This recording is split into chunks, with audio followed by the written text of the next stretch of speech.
রাজনীতি মানেই ছক ভাঙার খেলা। অনেকেই অনেক কিছুই বলেন, কিন্তু বাস্তবের কার্যপ্রণালী দেখলে বিড়ম্বনা বাড়বে বই কমবে না। যেমন বাংলায় একটা প্রবাদ আছে, পুরনো চাল ভাতে বাড়ে, অর্থাৎ নতুনের তুলনায় পুরনোর গুরুত্ব অনেক বেশি বলেই মনে করেন অনেকে।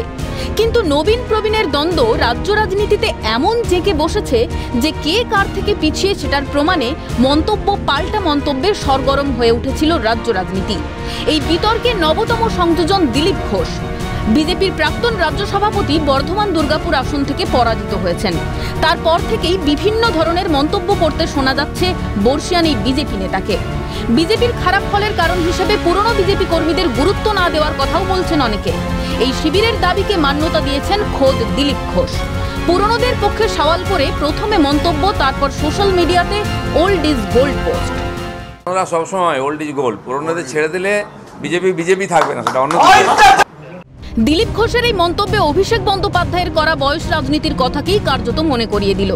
জনজোয়ার যাত্রা থেকে নবীনদের পক্ষেই সওয়াল করতে দেখা গিয়েছিল অভিষেককে, কিন্তু অভিষেকের যুক্তিকে গুরুত্ব না দিয়েই যোগ্যতাকেই প্রাধান্য দেন তৃণমূল সুপ্রিমো। বলেছি যে বয়স হলে কর্মক্ষমতা কমে। আমি 2 মাস 2.5 মাস রাস্তায় ছিলাম, নবজোয়ার করেছি। আমার বয়স ছিল 36। আমি পারবো রাস্তায় থাকতে 2.5 মাস? আমার 70 বছর বয়স হলে। কিন্তু যারা যোগ্য লোক তাদের 60 বছরে বিদায় দিই না, আমরা তাদের কাজকর্ম অভিজ্ঞতা নিয়ে পুরো কাজে লাগাই। সেই সময় অভিষেকের এই মন্তব্যে নানান বিতর্ক দানা বাঁধে। অনেকেই অনেক ইস্যু তুলে সোচ্চার হন। উত্তর কলকাতায় প্রবীণ নেতার বিরুদ্ধে বিদ্রোহ ঘোষণা করে দল ছাড়েন তাপস রায়, কিন্তু তারপরেও প্রবীণেই আস্থা রাখতে দেখা যায় মমতা বন্দ্যোপাধ্যায়কে। উত্তর কলকাতা থেকে তৃণমূলের প্রার্থী হন সেই সুদীপ বন্দ্যোপাধ্যায়, জয়ও ছিনিয়ে আনেন তিনি। স্বাভাবিকভাবেই বিজেপির এই পরাজয়ের পর দিলীপ ঘোষের পুরনোদের গুরুত্ব দেওয়ার মন্তব্যে নতুন সমীকরণ দানা বাঁধছে তা বলাই বাহুল্য। দিলীপের লাইনে হেঁটে পুরনোদের পক্ষে সওয়াল করতে দেখা গিয়েছে কলকাতার মেয়র ফিরহাদ হাকিমকে। আমরাও তো বলছি old is gold, old is gold, এটা ঠিক।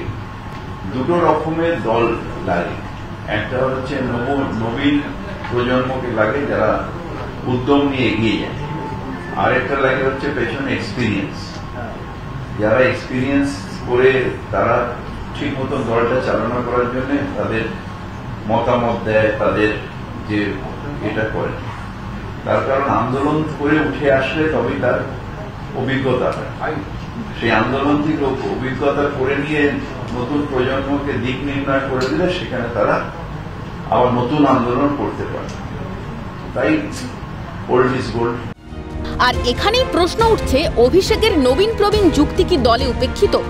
অভিষেক রাজ্যের অন্যান্য প্রার্থীদের হয়ে লাগাতার প্রচার করলেও সুদীপ, সৌগত, কল্যাণ বন্দ্যোপাধ্যায়ের হয়ে একটা সভাও করেননি। তারপরেও তারা জিতেছেন।